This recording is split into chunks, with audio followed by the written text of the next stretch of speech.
Hey, what's going on, world? It's Gotmix.net.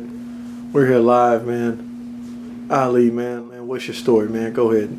Let the people know who you are. Man, I am a young black male that basically, man, had ambitions to be something and just really stuck it out through the ups, downs, lows, because life is based like that. Sometimes in life, you go through, as in your upbringing, you go through things and you take those things that you went through in your upbringing and you take that mental fortitude to whatever craft that you want to be a part of, or whatever sports, or whether it's business, whatever goal you have. I'm that guy that took my ambitions from being a street hustler dude, hustling, to hustling legally, basically. With a talent and a blessing that the Creator gave me, and used it for, my livelihood. Yeah, that's who I am. Man, I got a chance to check your show out, man. I heard you mention in sports, man. Which one was your favorite, man, between basketball, football, and running track?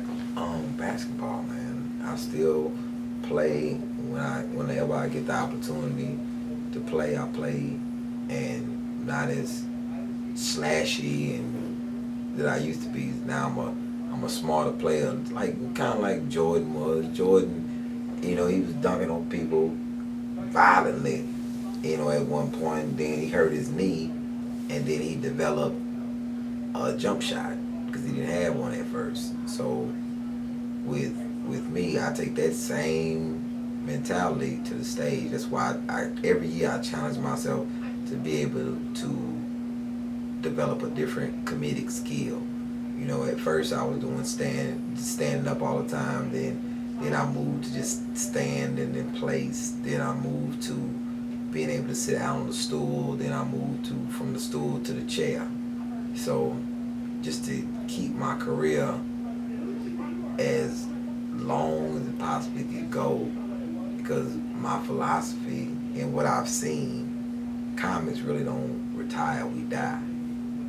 Man, I heard you mention just about just the craft in general. Man, talk about, man. Do you remember the first time being on stage? How was that process to where you're at now? First time, man, I was a little groomed when I first got on stage. And maybe that's a story that people need to hear, to overcome what they did. It was a phobia about being on stage in front of people because I wasn't accustomed to that in the beginning, and I got booed the first time. Not due to my own self. I got booed because I started in a room that was primed to boo people, and the host, he encouraged people to boo people, and I really didn't see a problem with that. Whether it was singers, poets, comics, rappers, R&B singers, whatever it was, you would get booed. And if you was good, if you and you had to be really good. If you was good, then they started, when you showed up on Thursday, they wanted to see you. Because you were good. You got past the fear. They kind of groomed me past the fear of being on stage. That you get booed once, and then you have to retool yourself to go. That's like being a boxer. I know Floyd says he's the greatest boxer of all times. He's the greatest boxer of all times, and that is to a certain degree, because he finished 49-0, which is a great accomplishment. But in boxing is a thing, is a sport that it is a sport that is around you overcoming something.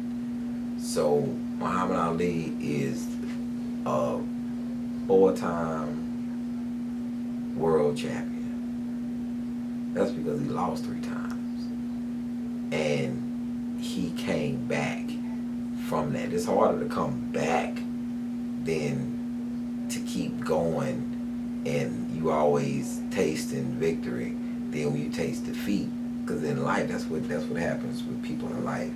They taste some sort of defeat, and when you can't mentally overcome that, then you become defeated. But if you get around that defeat and you come back again, that's why I'm always impressed with dudes who had businesses, lost business, got another business, lost that business, got another business, lost that business, and got another business. It was never anything that stopped their motivation to be a business.